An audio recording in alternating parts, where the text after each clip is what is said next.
Hi friends, ఎలా ఉన్నారు? మీరు చూస్తుంది నోటిఫికేషన్ టుడే ఛానల్లో ప్రతిరోజు తెలంగాణ, ఆంధ్రప్రదేశ్ కేంద్ర ప్రభుత్వ ఉద్యోగ నోటిఫికేషన్లకు సంబంధించిన ఇన్ఫర్మేషన్ని అప్లోడ్ చేయడం జరుగుతుంది. ఈ వీడియోలో 171 పోస్టుల భర్తీ కోసం నోటిఫికేషన్ విడుదల చేయడం జరిగింది. ఈ నోటిఫికేషన్కి డిప్లొమా విద్యార్థిగా కలిగి ఉన్నవారు అప్లై చేసుకోగలరు. సెలెక్ట్ అయిన అభ్యర్థులకు జీతం 31,000 రూపాయల జీతం ఇవ్వడం జరుగుతుంది. ఈ నోటిఫికేషన్కి ఏ విధంగా అప్లై చేసుకోవాలి, ఈ నోటిఫికేషన్కి అప్లై చేసుకోవడానికి వయసు ఎంత ఉండాలి, ఈ నోటిఫికేషన్ ఏ సంస్థ నుండి రిలీజ్ చేయడం జరిగింది, సెలక్షన్ ప్రాసెస్ ఏ విధంగా ఉంటుంది, అప్లై చేసుకోవడానికి చివరి తేదీ ఏంటి అనే సమాచారాన్ని మనం ఈ వీడియోలో తెలుసుకోబోతున్నాం. ఈ వీడియోని చివరి వరకు చూడండి. ఎవరైతే ఇప్పటివరకు ఈ ఛానల్ని సబ్స్క్రైబ్ చేసుకోలేదో సబ్స్క్రైబ్ చేసుకోండి. ఈ వీడియోని మీ ఫ్రెండ్స్ రిలేటివ్ కూడా షేర్ చేసి వాళ్ళకు కూడా హెల్ప్ చేయండి. ఈ నోటిఫికేషన్ ద్వారా 2 రకాల పోస్టులను భర్తీ చేస్తున్నారు. జూనియర్ ఓవర్మ్యాన్, మైనింగ్ సిర్దార్ పోస్టులు.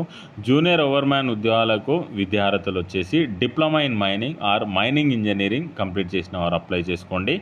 మైనింగ్ సిర్దార్ ఉద్యోగాలకు అయితే diploma or degree in any subject other than mining engineering complete చేసిన వారు అప్లై చేసుకోగలరు. జూనియర్ ఓవర్మ్యాన్ ఉద్యోగాలకు సంబంధించి సెలెక్ట్ అయిన అభ్యర్థులకు 31,000 రూపాయల శాలరీ ఇస్తున్నారు. 69 వేకెన్సీస్ ఉన్నాయి. అన్రిజర్వ్ కేటగిరీలో 31, ఈడబ్ల్యూఎస్ వాళ్ళకు 6, ఓబీసీ వాళ్ళకు 18, ఎస్సీ వాళ్ళకు 13, ఎస్టీ వాళ్ళకు 1 ఖాళీగా ఉంది. మైనింగ్ సిర్దార్ పోస్టులకు సెలెక్ట్ అయిన అభ్యర్థులకు 26,000 రూపాయల శాలరీ ఉంటుంది. టోటల్గా 102 వేకెన్సీస్ ఉన్నాయి. అన్రిజర్వ్ కేటగిరీలో 59, ఈడబ్ల్యూఎస్ వాళ్ళకు 10, ఓబీసీ వాళ్ళకి 8, ఎస్సీ వాళ్ళకి 24, ఎస్టీ వాళ్ళకు 1 వేకెన్సీ ఖాళీ ఉంది.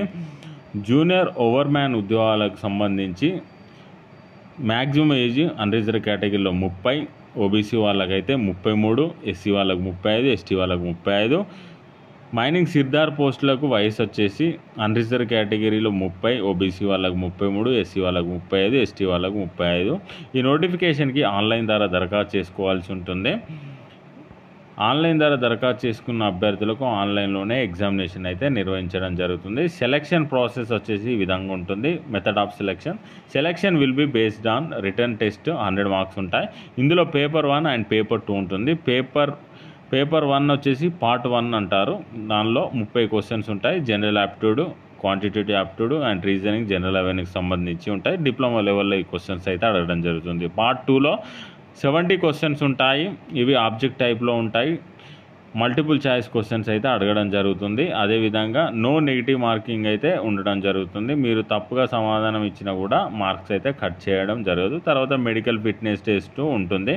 ఈ నోటిఫికేషన్కి మీరు అప్లై చేసుకున్న సమయంలో మీరు మీ అప్లికేషన్ ఫామ్తో పాటు ఈ డాక్యుమెంట్స్ని అయితే సబ్మిట్ చేయాల్సి ఉంటుంది, అంటే అప్లోడ్ చేయాల్సి ఉంటుంది. Proof of date of birth, matriculation mark sheet, intermediate, degree, Aadhaar card, provisional, caste certificates, మిగతా సర్టిఫికేట్స్ అన్నీ, కమ్యూనిటీ సర్టిఫికేట్స్, ఈ విధంగా అన్ని సర్టిఫికేట్స్ను మీరు అప్లోడ్ చేయాల్సి ఉంటుంది. ఈ నోటిఫికేషన్కి ఆన్లైన్ ద్వారా అప్లై చేసుకోవడానికి ఈ నెల 15వ తేదీ నుండి వచ్చే నెల 14వ తేదీ వరకు ఆన్లైన్ ద్వారా దరఖాస్తు చేసుకునే అవకాశాన్ని కల్పించడం జరిగింది. ఇంట్రెస్ట్ ఉన్న క్యాండిడేట్స్ ఈ నోటిఫికేషన్ అప్లై చేసుకోండి. ఈ నోటిఫికేషన్ అప్లై చేసుకునే సమయంలో మీకు ఎలాంటి డౌట్స్ ఉన్నా కామెంట్ చేయండి. ఈ నోటిఫికేషన్ వచ్చేసి ఎన్ఎల్సి ఇండియా లిమిటెడ్ నుండి రిలీజ్ చేయడం జరిగింది. ఇది నవరత్న గవర్నమెంట్ ఆఫ్ ఇండియా ఎంటర్ప్రైజెస్. ఈ నోటిఫికేషన్ ద్వారా 2 రకాల పోస్టులను భర్తీ చేయనున్నారు. ఆ వివరాలు మనం తెలుసుకోవడం జరిగింది. ఇదండి నోటిఫికేషన్కి సంబంధించిన సమాచారం. మరికొన్ని మంచి నోటిఫికేషన్స్తో మళ్ళీ కలుద్దాం. Thank you for watching.